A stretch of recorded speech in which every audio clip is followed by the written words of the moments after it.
If you don't know where you're going at the end of the day to sleep at night, your whole world is upside down.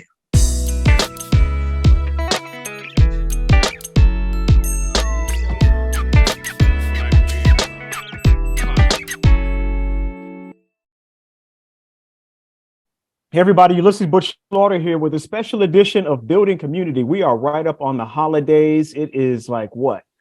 16 days before Christmas 2022. And I'm here with the executive director, Steve Fischer. We got a special program. We rarely get a chance, Steve, to talk to some of our own people and allow our larger community to get to know the folks behind the scenes. But you got some wonderful people here. These are the people that you get the pleasure of working with every day. I'm gonna let you take it from here. Okay, well, we do talk to each other every day, but we don't often do it like this on camera. So if this is an opportunity for people to get a glimpse into us, we're glad to provide that. I don't know who's on the left or right. I only know who's on my left and right, so I'm not going to mention directions, but we pulled together a group of people from different areas of the organization. We're pretty big, so we didn't get all areas today. Doug Daniel is with us. He's from our housing management department. Kerry Robinson is in our voucher program. Okay, thanks for the waves. That way people know who I'm talking about. I guess the names are up there. Malik Savage, he might not look like it, but he's a farmer. And he's a farmer out of Philly, a Philly farmer. He brings his skills to Chester most days of the week to help us develop quite a beautiful thing there at the Ruth L. Bennett Farm. Debbie Montgomery, I don't know where I would start with her, but she does a little bit of everything here.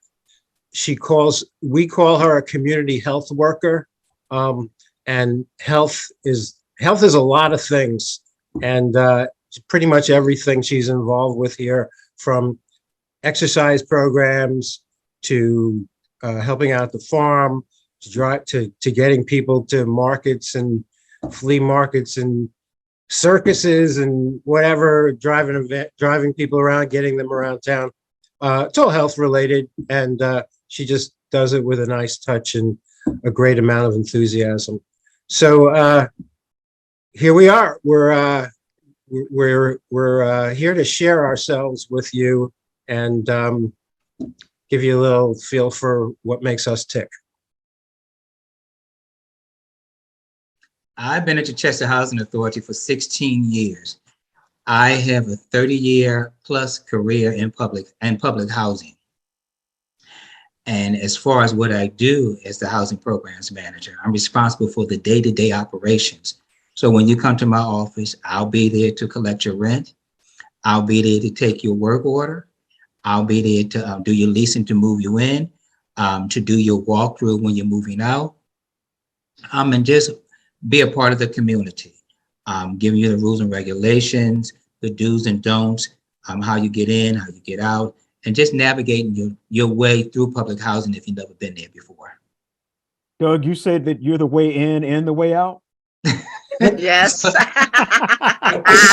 Well, remember, there's only 3 of us, so you're either going to have to deal with Norman Wise, Donna Harrington, or myself. Okay, all right. So folks, those of you who are watching, just know that if you see him, you're either coming or going. Wow. Every time I see Doug, it's always a pleasurable thing. So it's been a pleasure, Doug. It has been. This is a career. You know what? I look at it more, for me, I don't look at it as a career. I look at this as a ministry in a sense, because I think, and it's just my Christian belief, that we are brothers keepers, and we are to assist each other when we can. That does not mean it's always going to work out, but 95% of the time, we have some really good, honest, decent people. And all they want to do is live their lives, raise their families, and move on. And, and after a while, because everything we do is basically repetitive, but you have to like what you do, because if you don't, you wouldn't last doing this. because we touch people in all across the board. Single parents, people that maybe been homeless, substance abuse, domestic violence. So we touch a lot of people in different ways, and you really got to like this to want to do it, because it's sometimes it can be a thankless job, but then sometimes I see the victories where people come in and they're giving me their keys, turning in their keys to me because they have now graduated from out of the first time homeowners program, and now they have their new home. Or some of the kids that you've seen as growing up as babies that are now doing their first year in college. And then those that have come back that have done they have graduated with their degrees and now going to grad school and PhDs. So this is a job that you got to love what you do, and you got to do it wholeheartedly, and you got to be authentic about what you do. When I first started out, I didn't have a clue to what I was doing or what was going on, or this whole world of, sometimes we're raised in a cocoon where you can actually be poor, but the way your family raised you, you didn't think you were poor. Then when you come out into the world, you'd be like, oh, wow. So it was a shock for me to see how some people were living and the dire straits they were in. I can remember a story where, because we do home inspections when we're doing eligibility for some of the residents. And I remember going into a young lady's house, her mother's home, where she was in a bedroom with her and her 4 kids living in one bed in the bedroom. And she had the refrigerator and a little hot plate. And I was like, oh my God. But it was just so rewarding that, as Kerry was saying, as we got everything done, as she qualified, and the day of leasing, when she got her keys and she opened up the living room door and she just stood there in the living room and just cried, because one, it was the first time she had ever been out on her own. And for once, she had a proper facility that she could raise her family and move on from there. So those are some of the rewarding things that we get to see and be a part of.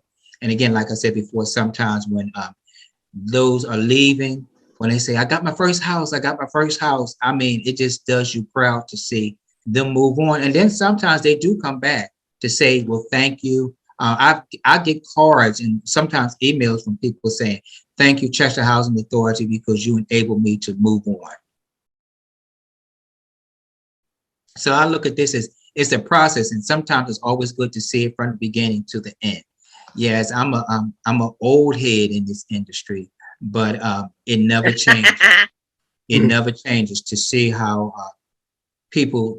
I always tell people this: you can have a lot of things going on in your life, but if you do not have a dedicated roof over your head, if you don't know where you're going at the end of the day to sleep at night, your whole world is upside down. So we are the nucleus. We start. We will help you get to where you want to go, but it has to start from somewhere, and it has to start from home. So, I mean, I enjoy what I do. It has its challenges, but I don't know if there's anything else. Well, after 30 years, I don't know what else I could do right about now, but I enjoy what I do.